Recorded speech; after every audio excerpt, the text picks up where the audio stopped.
먼저 1강에 성경의 복음에 관한 얘기를 좀 말씀을 드리겠는데요. PPT가 가능하시면 준비가 되셨으면 띄워주시고, 지금 당신이 정의하는 복음이 무엇인가 아까 제가 잠시 말씀드렸는데요. 무엇보다도 중차대합니다. 이제 내가 복음을 이해하는 거하고 성경이 복음을 뭐라고 얘기하는가하고 다르잖아요. 무엇보다도 우리는 복음의 전문가가 되어야 됩니다.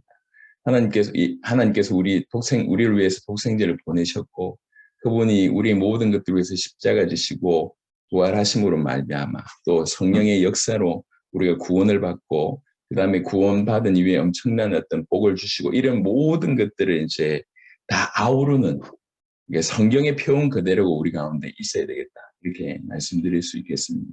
제가 먼저는 성경 갈라디아 1장에 보면 이제 다른 복음이라고 하는 표현이 있습니다.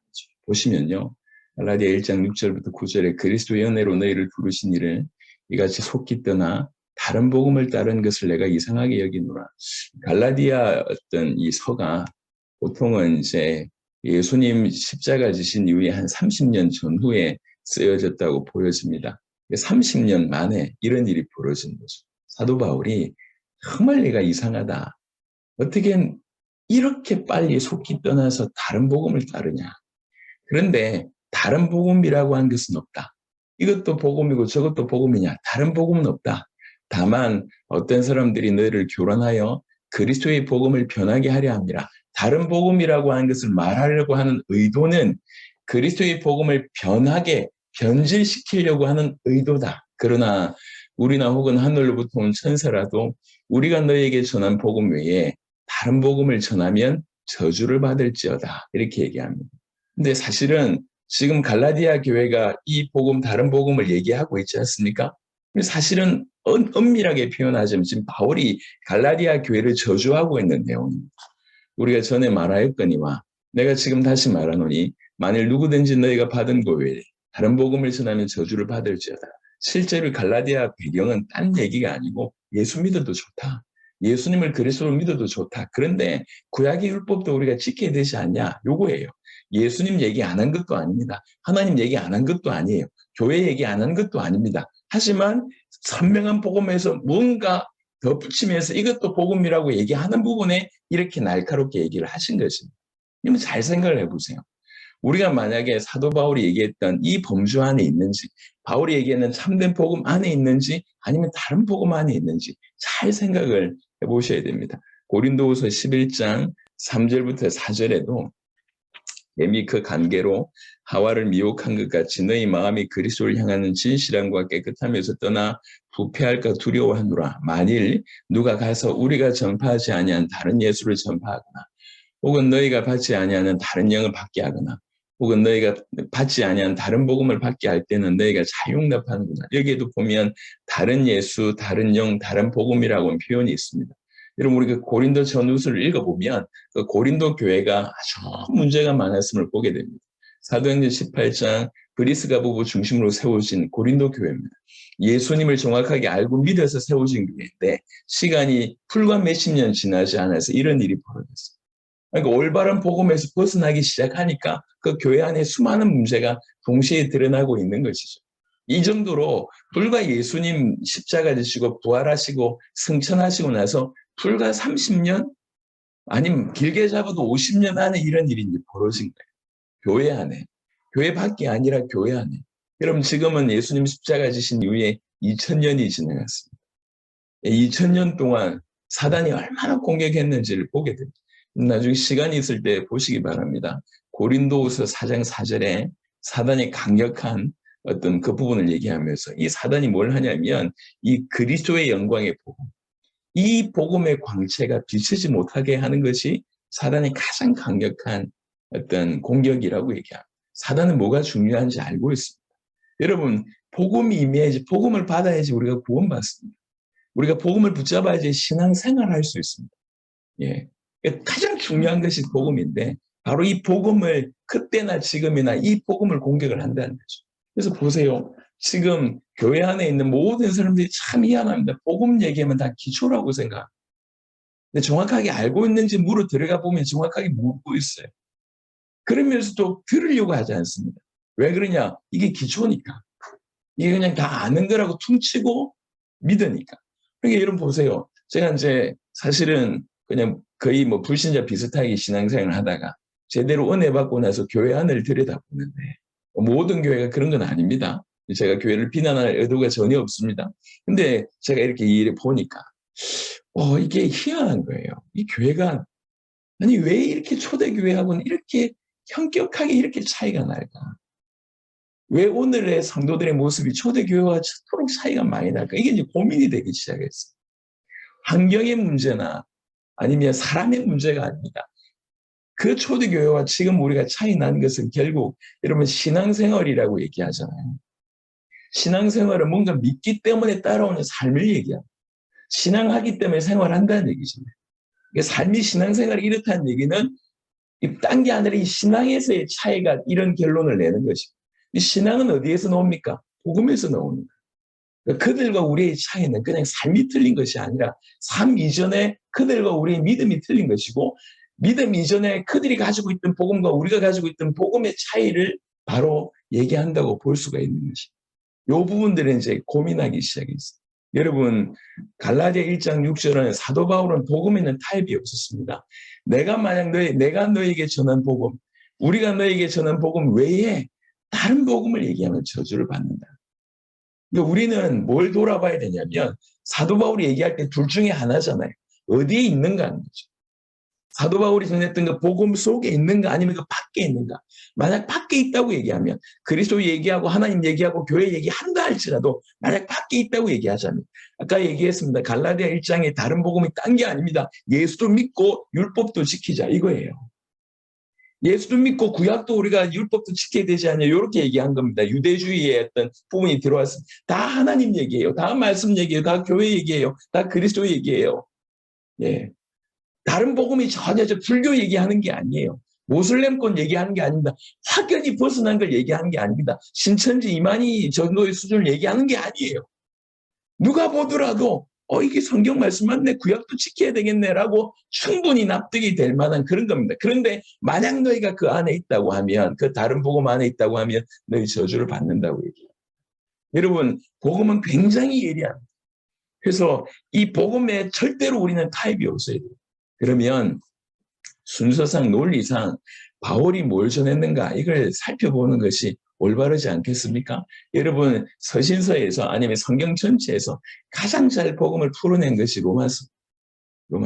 그중에 로마서 1장 2절부터 4절에 이 복음은 하나님이 선지자들을 통하여 그의 아들에 관하여 성경에 미리 약속하신 것이라 2절입니다. 이 복음이 뭐냐?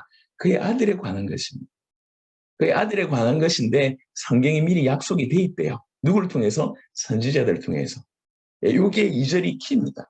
이래놓고 이제 설명하기를 그의 아들에 관하여 말하면 복음이 그의 아들에 관한 거라고 얘기했지 않습니까? 그의 아들에 관하여 말하면 육신으로서는 다윗의 혈통에 나셨고 성결의 영으로는 죽은 자들 가운데서 부활하사 능력으로 하나님의 아들로 선포되셨으니 다윗의 후손으로 오셔서 우리 위해서 죽으시고 부활하신 그 하나님의 아들 바로 그 예수가 복음이다 이렇게 얘기하고 있습니다. 선포되셨으니 곧 우리 주 예수 그리스도시니라. 약간 좀 더 첨언되어야 될 필요가 있을 것 같습니다. 그 다음 성경 구절 보시면 사도 바울이 사도행전 9장에 보면 회심합니다. 회심하자마자 바로 전도합니다. 전도의 내용이 뭐냐? 적시로가 회당에서 예수가 하나님의 아들이심을 전파하니 22절에 사울은 힘을 더 얻어 예수를 그리스도라 전언하여 다메섹에 사는 유대인들을 더욱 당혹하게 하느니 사도 바울은 회심하자마자 바로 전도하는데 복음을 전했습니다. 뭐라고 전했냐? 예수가 하나님의 아들이고 그리스도다 이렇게 전했습니다. 사도행전 17장 보시면 사도행전 9장과 17장에는 간극이 15년 내지 20년 차이가 납니다. 15년하고 20년 정도 차이가 나는데 신학자들의 입장이 좀 달라서요. 20년 동안에 한결같이 메시지를 하는 거예요. 바울이 자기의 관례대로 그들에게로 들어가서 새 안식일에 성경을 가지고 강론하니 무슨 성경입니까? 저때 당시는 구약 성경이겠죠. 구약 성경을 가지고 강론하며 뜻을 풀어 성경에 의도한 대로 뜻을 푸는 겁니다.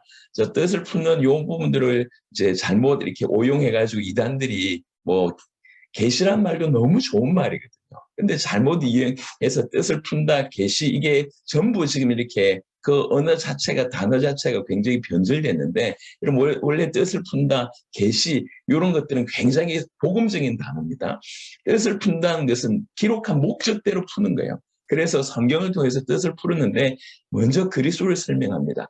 그리스도가 해를 받고 죽은 자 가운데서 다시 살아나야 할 것을 증언했다고 얘기합니다. 여러분, 구약 시대에 그 메시아를 가지고 이스라엘 백성들은 전부 다 뭐라고 생각했냐면 다윗 왕 같은 아주 정치적으로 뛰어난 그런 왕권을 가지고 있는, 그래서 자기 민족을 전 세계 최고로 만들, 그래서 지금 로마에 속국되어 있는데 거기에서 이제 이렇게 자기 민족을 건져내서 최고의 어떤 나라로 만들, 민족으로 만들 그런 어떤 메시아를 꿈꾸고 있어요. 강력한 왕. 그런데 동일한 성경을 들고 사도 바울은 그렇지 않다. 그리스도는 해를 받아야 될 분이다. 그리스도는 대신 죽으셔야 될 분이다. 그리스도는 반드시 부활해야 될 분이라고 하는 것을 성경을 가지고 먼저, 그 구약 성경을 가지고 먼저 그리스도를 설명합니다. 그래 놓고 이르되 내가 너에게 전하는 이 예수가 곧 그리스도라 하니, 20년을, 15년, 20년을 한결같이 오히려 성경 전체를 통해서 예수가 그리스도라고 전했습니다. 이게 사도 바울이 전했던 내용입니다.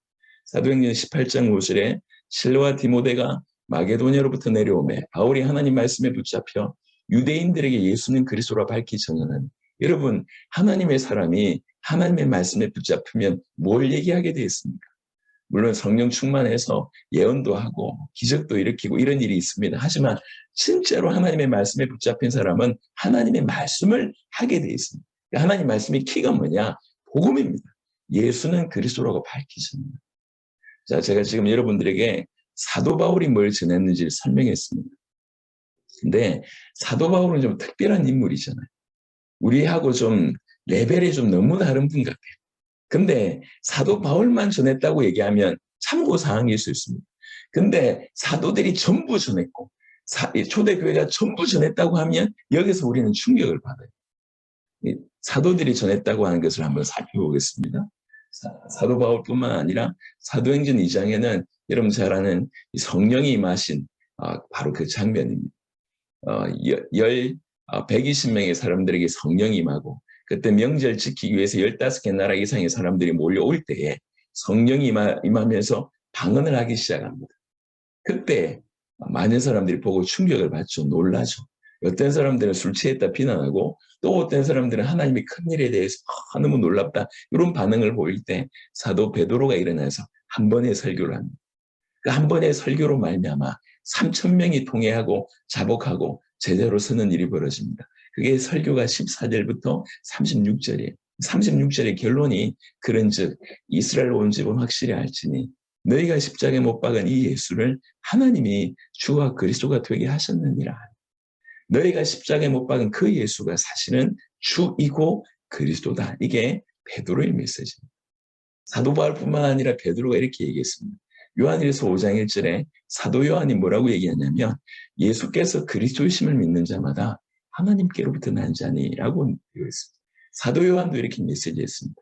자, 결정적인 것이 사도행전 5장 42절인데요.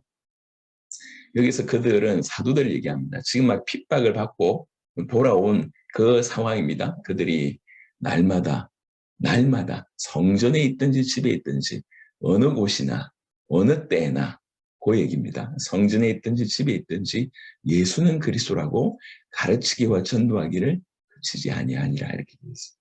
사도들이 오직 이 얘기를 했습니다. 여러분, 예수 그리스도와 예수가 그리스도라고 하는 말은 같은 말이지만 차이가 있습니다.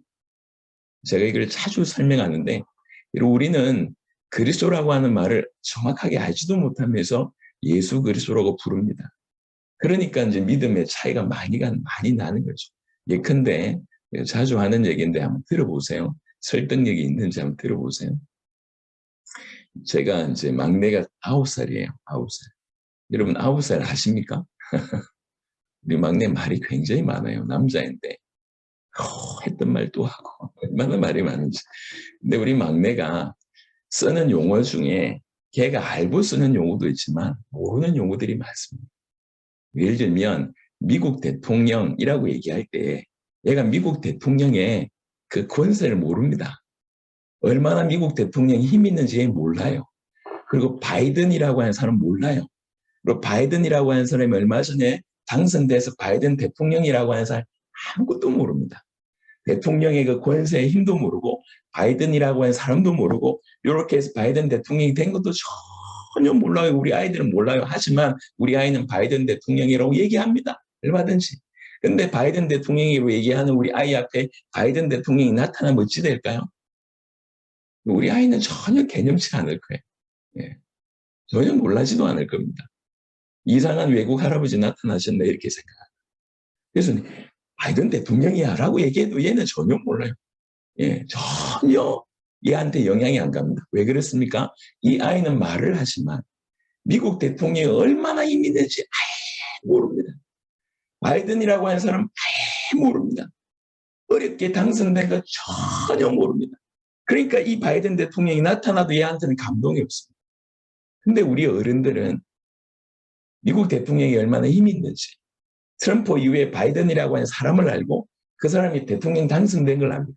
그 사람이 오늘 여러분의 집을 찾아간다면 여러분하고 식사 함께 한다고 하면 그래도 우리가 내가 정치에 어떤 뭐 이렇게 색깔이 있든지 없든지 간에 우리는 놀라워할 거예요. 고맙다고 생각할 겁니다. 감사해야 할 겁니다. 그 대통령이 미국에 어떤 큰 선물을 가지고 왔다 그러면 더 좋아하겠죠. 왜 그러냐? 우리는 안다는 거죠. 아는 것과 모르는 것의 차이는 이렇습니다. 자, 이거를 예수 그리스도에게로 끌고 가보십시다. 이렇게 예수 그리스도를 믿으면서도 수십 년을 예수 그리스도를 믿으면서도 온건하게 왜 우리 주님은 내 기도에 안 들어주시지? 예. 겨우 자기 문제를 붙들고 기도하는 수준에 매여 있어. 왜 그렇습니까? 은밀하게 그리스도가 어떤 분인지 몰라서 그래요. 어떤 일을 하시는지 몰라서 그래요. 예수님이 무슨 일을 행하시는지 몰라서 그래요. 너무 어마어마한 일을 이미 다 마치셨는데 그분에게는 관심이 없고 내 문제에게만 관심이 있어요. 그러니까 예수 그리스도라고 부르지만 실상은 아무런 그들의 인생의 역사가 안 일어나요. 이건 믿음의 어떤 뭐 내가 믿음이 강하다 안 강하다 이게 차원이 틀립니다. 그 차원이 아니라 아냐 모르느냐의 차이입니다. 그리스도가 무슨 뜻인지도 모르잖아요. 예수가 그리스도라고 한 이 말이 얼마나 위대한 일인지 모르잖아요. 그가 무슨 일을 행하시는지 모르잖아요. 그 그리스도께서 우리 인생에 무슨 일을 얼마나 놀랍게 행하시는지 모르잖아요. 아무것도 몰라요. 그러면서 우리 아이가 바이든 대통령이라고 부르는 것처럼 그냥 예수 그리스도라고 부릅니다. 실상은 그렇게 부르지만 내 기도에 전혀 응답 안 하시는 하나님, 무능한 하나님, 내 병 하나 못 고치는 하나님, 내 인생 하나 바꾸시지 못하는 예수님, 이 정도로 믿고 있지 않습니까? 이렇게 딴 게 문제가 아니에요. 우리가 그리스도가 누군지 몰라서 그렇고 예수가 그리스도 됐다는 것이 뭔지 몰라서 그렇다는 거예요. 정말로 알고 믿으면 달라질 수밖에 없어요. 그 차이입니다. 그래서 아니 뭐 이렇게 사도들이 전한 거 내가 아는데 아는 게 아닌 게 아니라니. 계속 더 나아가서 얘기를 좀 해보시면 사도행전 18장은요. 24절부터 28절에 누가 등장하냐면 아볼로라고 하는 사람이 등장합니다.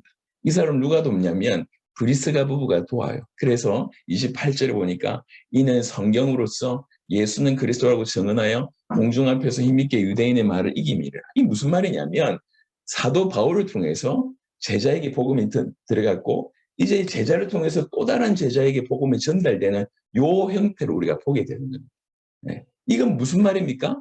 아까 사도행전 2장 42절에도 이 사도들이 가르침을 받았다고 얘기했고 사도행전 5장 42절에도 사도들이 예수님 그리스도로 가르치기와 전도하기를 그치지 아니하였다고 했습니다.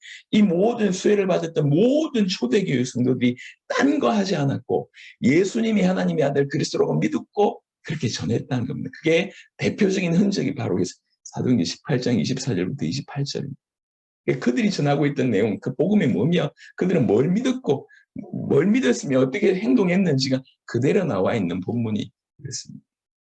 제가 지금 여러분들에게 사도 바울이 뭘 가지고 있는지, 뭘 전했는지, 사도들이 뭘 전했는지, 사도들 통해서 초대교회가 뭘 전했는지를 보여드렸습니다. 여러분 성경이 있는 얘기예요. 저는 사실 어떻게 세계복음을 완성할까 고민하면서 이걸 목도하다가 발견했을 때 정말 가슴이 뛰는 줄 알았어요. 한결같이 이 내용을 전했어요. 자, 두 번째는요, 제가 지금 사도들이 뭘 전했는지 말씀 보여드렸습니다. 두 번째, 요한복음 20장 31절에 오직 이것을 기록함은 너희로 예수께서 하나님의 아들 그리스도이심을 믿게 하려 하며 또 너희로 믿고 그 이름을 힘입어 생명을 얻게 하려 합니다. 여러분, 이거는 성경의 기록의 목적입니다. 1차적으로는 요한복음의 기록의 목적이죠. 하지만 요한복음 5장 39절에 너희가 영생을 얻고자 이 성경을 묵상하지만 상고하지만 이 성경이 나에 대한 증언이다. 나에 대한 기록이라고 얘기했어요. 예수님이 직접 얘기하셨어요.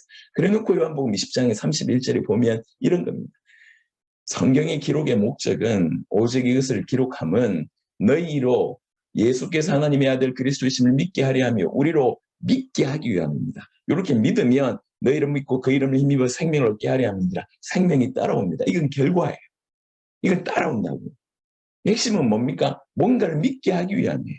뭘 믿게 하기 위함입니까? 예수께서 하나님의 아들 그리스도라고 한 요 사실, 요거 믿게 하기 위해서 성경이 기록된 것입니다. 그렇게 믿어야지 생명이 주어진다고 합니다. 이게 성경의 기록의 목적입니다. 우리는 이 기록의 목적에 맞게끔 예수님이 하나님의 아들 그리스도이심을 믿는 것이 가장 중요합니다. 누가복음 18장에 보면 인자가 올 때에 믿음을 보겠느냐라고 하는 구절이 있습니다. 저는 어릴 때부터 참 헷갈렸던 구절입니다. 오늘날도 기독교인들이 전 세계 10억 이상 이렇게 많은데 우리 주님 다시 오실 때 믿는 자를 못 본다고 얘기하는 거예요. 그래서 도대체 뭘 믿냐는 거예요. 다 믿는다고 얘기합니다. 여러분, 교회 안에 있는 사람들이 안 믿는다고 얘기합니까? 다 믿는다고 얘기합니다. 하지만 주님이 인정하시는 믿음이냐, 이건 다른 얘기예요. 우리 주님이 기뻐하시는 믿음이냐, 이건 다른 차원이래요. 성경의 기록의 목적은 예수께서 하나님의 아들 그리스도, 요 사실, 요거 믿게 하기 위함입니다. 요거 믿어야지 생명이 따라옵니다. 이게 성경의 기록의 목적입니다. 여러분, 1강은 굉장히 큰 두 가지를 얘기했습니다. 사도들이 뭘 전했는가? 성경의 기록의 목적이 뭡니까? 자, 그 다음 고민한 게, 아니, 좀 시원스럽게 복음의 정의를 좀 내려주면 좋을 건데, 복음은 땅땅땅, 이렇게 나오면 쉬울 거 아니에요. 그래서 제가 찾기 시작했어요. 감사하게 나와 있었습니다. 요한복음에 보면, 사도행전에 보면, 띄워주세요, PPT에. 사도행전 5장 42절에 1강 마지막, 요한 마지막 부분, 예진아, 마지막 부분 넘어가서. 그다음, 오케이. 사도행전 5장 42절에 NIV 버전이 있습니다. NIV 버전. 이 NIV 버전에 보면 이제 이렇게 쭉 다 나와 있습니다. 발음이 제가 훌륭하지 않기 때문에 쭉 읽으시고, 저 후자에 보면 더 굿뉴스, 뭐죠? 복음, 설명하기를 that, the good news that Jesus is the Christ, 이렇게 나와 있습니다. 네. 그 굿뉴스의 정의가 뭐냐? 예수님이 그리스도라고 하는 그 복음, 이렇게 되어 있습니다. 그래서 사실은 성경에서 말하는 그 모든 것들이 바로 이 한 문장 안에 다 들어있다고 해도 과언이 아닌 것이, 제 말이 아닙니다. 성경에 있는 얘기. 그래서 우리가 이제 남은 시간 동안 이제 요 얘기를 할 거예요. 요 얘기. 예수님이 하나님의 아들 그리스도라고 이렇게 전했던 사도 바울, 도대체 그 의미가 어떤 의미가 있냐는 거죠. 그래서 우리가 한 사흘 동안 하면 정리가 되실 겁니다. 정리가 되고, 아, 이게 믿음이구나 깨달아지게 될 것이고, 사실 이 믿음이라고 하면 전 세계 누구든지 어떤 형편에 있든지 간에 이게 복음이니까 그 복음에 무릎 꿇는 일이 벌어지게 될 줄로 믿습니다. 자, 시간이 없으니 오늘 2강까지만 하도록 하겠습니다. 12강 중에 가장 중요한 게 바로 이 1강입니다. 자, 예수님이 그리스도다, 요 얘기를 할 건데요. 그러면 이제 먼저는 사도행전 17장의 그 원리를 따라서 먼저 그리스도를 설명을 해야 합니다. 자, 그리스도. 여러분, 그리스도를 우리 주님이 왜 보내셨을까요? 우리 주님이 그리스도를 보내주신 이유가 우리가 구원받아야 되기 때문에 보내주신 거 아닙니까? 구원받아야 된다는 얘기는 어디 빠져있다는 얘기잖아요. 어디 심각한 문제 가운데 있기 때문에 우리를 건져내시려고 오신 거죠. 어떤 심각한 문제 가운데 있는데 우리에게는 구원의 여망이 없어. 그러니까 모두가 심각한 완전히 절대절명 위기 가운데 빠져 있는데 우리에게는 답이 없고 힘이 없는, 희망이 없는, 그래서 구원의 길은 외부에서 와야 됩니다. 그리스도는 구원하러 오셨습니다. 우리가 어떤 문제 가운데 빠져 있습니까? 이걸 알아야 될 거 아니에요. 그렇다고 하면 이 문제에 대해서 알려고 하면 원래는 어떤 상태에 있었는지 알아야지 지금 이 문제를 알 수 있지 않습니까? 그래서 원래 인간이 어떤 존재고 지금은 어떤 문제 가운데 있고 그래서 그리스도께서 이 땅에 오셔서 그 문제를 어떻게 해결하셨고 이게 이제 그리스도의 정의가 됩니다. 이런 그리스도가 오실 것이다. 이게 수천 년 동안 구약에 있었던 얘기입니다. 메시아 사상, 메시아가 오실 것이다. 그런데 2000년 전에 딱 나타나신 예수님이 행하신 모든 걸 보니까 우리가 기다렸던 그 메시아가 맞구나. 이렇게 되는 거예요. 아, 예수가 그리스도구나. 이렇게 되는 겁니다. 그래서 2강부터 7강까지는 그리스도에 대한 설명과 예수가 그리스도라고 하는 이 원리, 요거를, 이 문장, 이 정의를 설명할 거고, 그리고 8강부터는 오케이, 예수가 그리스도가 맞아. 그러면 예수님을 그리스도로 믿는다는 건 뭐지? 요 얘기를 할 겁니다. 믿으면 어떻게 살아야 되지? 요 얘기를 할 겁니다. 그게 이제 나머지 부분입니다. 그러면 원래 인간은 어떤 존재였는가? 제일 잘 설명되고 있는 것이 창세기 1장과 2장입니다. 창세기 1장에 하나님의 형상대로 우리가 시험을 받았다고 얘기합니다. 하나님의 형상대로. 여러분 성경에 하나님의 형상대로 시험 받았다고 얘기하고 있지만 하나님의 형상이 뭔지는 정의가 안 내려져 있어요. 예. 그래서 어떤 부분들은 의와 진리와 거룩합니다. 이렇게 표현하기도 하고요. 어떤 분들은 이제 이렇게 우리 영적인 모습, 아니면 우리가 가지고 있는 여러 가지 도덕성 이런 얘기도 많이 하기도 합니다. 네, 하나님의 형상대로 저는 포커스가 하나님의 형상이 뭔지라고 하는 것보다 형상대로 지음받았다. 이게 무슨 뜻이냐는 거죠. 그 각도로 좀 설명을 해보겠습니다. 무엇보다도 하나님의 형상대로 지음받았다는 얘기는 하나님이 창세기 1장 26절 27절에 하나님이 이르시되 우리의 형상을 따라 우리의 모양대로 우리가 사람을 만들고 그들로 바다의 물고기와 쭉 얘기를 하지 않습니까? 그러니까 우리의 형상을 따라 우리의 모양대로 얘기할 때 하나님을 특징 지을 수 있는 건 요한복음 4장 24절에 하나님은 영이시다라고 볼 수가 있습니다. 그래서 하나님의 형상대로 지음받았다고 한 것은 창세기 1장 26절과 27절 요한복음 4장을 한꺼번에 설명하면 아, 영적인 존재로 지음받았구나 이렇게 알 수가 있습니다. 여러분 참 우리는 정말 인간이라고 하는 존재는 특별합니다. 육신을 가지고 있는데 영적인 존재예요. 이게 우리 인간이 가지고 있는 유일한 축복입니다. 하나님, 특별히 천사들, 이렇게 영적인 존재입니다. 영적인 존재. 어떻게 보면 육신을 가지고 있으면서 영적인 존재로 우리를 부르시다. 인간은 굉장히 특별하고 처음 지음받았을 때부터 놀라운 존재다. 이렇게 볼 수가 있습니다. 두 번째는요. 시편 8편부터 8편 4절부터 8절에 보니까 여기 보면 사람이 무엇이게 주께서 그를 생각하시며 인자가 무엇이게 주께서 그를 돌보시나이까 그를 하나님보다 조금 못하게 하시고 영화와 존귀로 관을 씌우셨나이다. 영화와 존귀로 관을 씌우셨다는 얘기는 이제 기억하시겠지만 이게 왕에게만 주어지는 쓰여지는 용어입니다. 왕이 되게 하셨다. 요 얘기입니다. 그리고 나서 보면 주의 손으로 만드신 것을 다스리게 하시고 만물을 그의 발 아래 두셨으니 이렇게 나오잖아요. 하나님이 우리 인간을 지으셨고 인간이 하나님의 형상대로 지음을 받았다고 하는 얘기는 딴 게 아니라 왕 같은 존재가 되었다. 요 얘기입니다. 그래서 인간은요. 하나님 앞에 설 때는 그냥 피조물에 지나지 않습니다. 하지만 피조물 안에서는 왕입니다. 그래서 대리 통치자 이렇게 볼 수가 있습니다. 그게 이제 나와져 있습니다. 그래서 하나님 형상대로 지음받았다고 얘기할 때 인간은 영적인 존재이며 또 왕 같은 자다. 왕적인 존재이다. 이렇게 볼 수 있고요. 그 다음에 이제 자녀인데요. 이제 창세기 5장 3절에 아담은 130세에 자기의 모양 곧 자기의 형상과 같은 아들 낳아 이름을 셋이라 하였고 이렇게 되어 있습니다. 창세기 1장 26절하고 27절 비교해 보면 하나님이 아담을 만들 때 그 가운데가 뭐가 있냐면 자기의 모양과 자기의 형상 이게 들어가 있습니다. 그러니까 자기의 모양과 자기 형상이 들어가 있는데 창세기 5장 3절은 자기 모양, 자기 형상 들어가 있으면서 아담과 셋을 넣었습니다.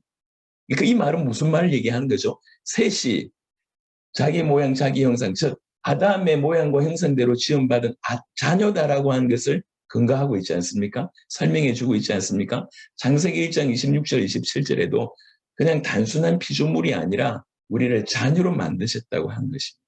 여러분 나중에 시간이 있을 때 누가복음 3장을 한번 보십시오. 누가복음 3장에는 족보가 쭉 나옵니다. 근데 보통의 족보는 위에서부터 내려오는데 누가복음 3장의 족보는 밑에서부터 올라가요. 그 위는 누구요? 그 위는 누구요? 이렇게 돼 있습니다. 그 아버지는 누구요? 그 아버지는 누구요? 그 얘기. 그러니까 맨 마지막에 가면 38절인가 맨 마지막에 가면 아담의 위는 하나님이다 이렇게 되어 있습니다. 그러니까 처음부터 우리를 자녀로 만드셨다는 거죠. 처음부터.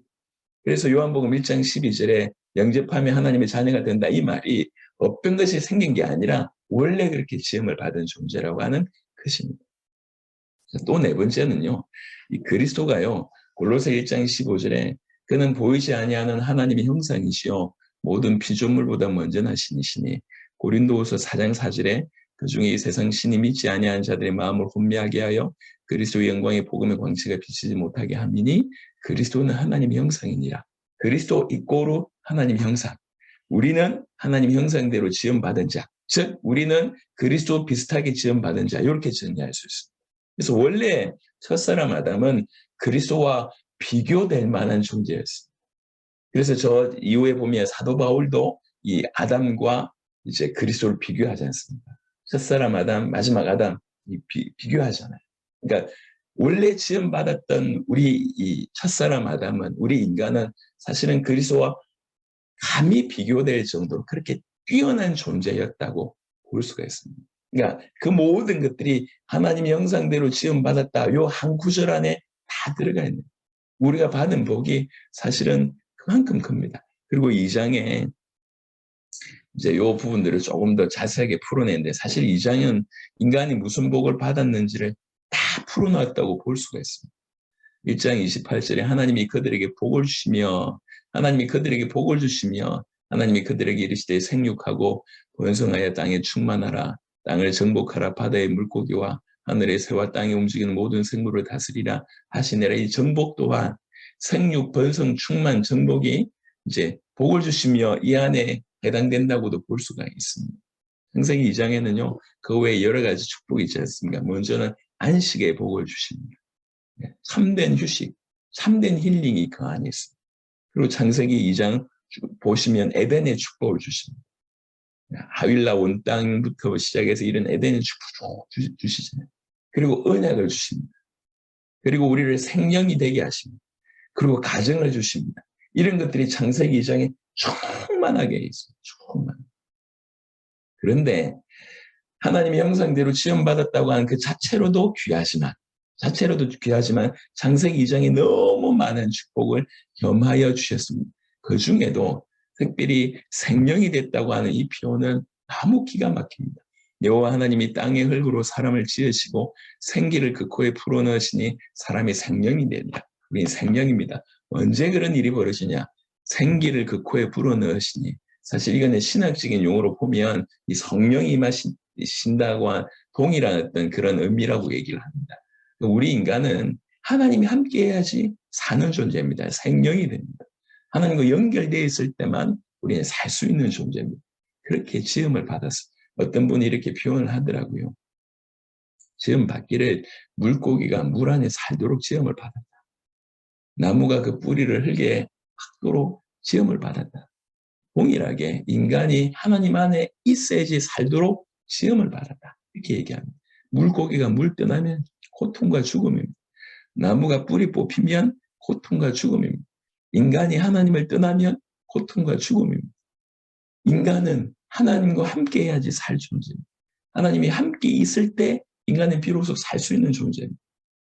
최근에 제가 이제 해외에 자주 나가면 이걸 좀 설명을 해야 되겠는데 싶어서 가장 잘 설명하는 것이 핸드폰 이제 비교하는데 해외에서는 우리 한국에 대해서 굉장히 기술력이 뛰어나다고 부러워하고 있습니다. 그러니까 한국 핸드폰 이렇게 보여주면요 굉장히 좋아합니다.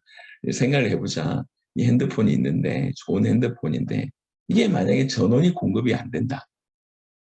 뭐가 쓸모가 있냐 이게. 전원이 공급됐을 때 할 수 있는 일이 너무 안 돼. 핸드폰 하나로 세계를 움직일 수 있지만 이게 전원이 공급되지 않으면 이게 뭐니 밥 주걱도 안 되고 탁구채도 안 되고 아무짝에도 쓸모없는 거 아니냐. 고장난 게 아니다. 전원이 공급되지 않았을 뿐이다. 마찬가지입니다. 우리 인간은 그 코에 생기를 불어넣으신 주의 성령이 우리 하나님이 우리와 함께 계실 때 우리는 비로소 살게 됩니다. 하나님이 떠났다. 죽음입니다. 그래서 성경에는요. 이 생명과 죽음에 관한 얘기를 자주 하는데 항상 생명과 죽음의 관계를 죽음을 표현할 때 하나님과의 관계로 설명합니다. 관계. 하나님이 생명 자체입니다. 하나님이 창조주십니다. 하나님에게서 생명이 흘러나옵니다. 그래서 그 생명의 근원이신 하나님과 끊어짐이 사망입니다. 사망. 연결되어 있으면 생명이고 끊어지는 것이 사망입니다. 그래서 생명의 축복을 주셨다고 하는 것이 우리 인간이 받은 최고의 복 중에 하나다 볼 수 있고요. 두 번째로 언약을 주셨습니다. 나중에 좀 자세하게 설명하겠지만 여러분 원래 인간이 흙이었잖아요. 흙이었던 인간에게 주께서 이제 이렇게 흙으로 빚으셨어요. 그리고 생명이 되게 하셨어요. 복을 주셨습니다. 그것만 해도 감사한데 언약을 주셨습니다. 여러분 이거는 언약의 내용을 일단 차치하고요.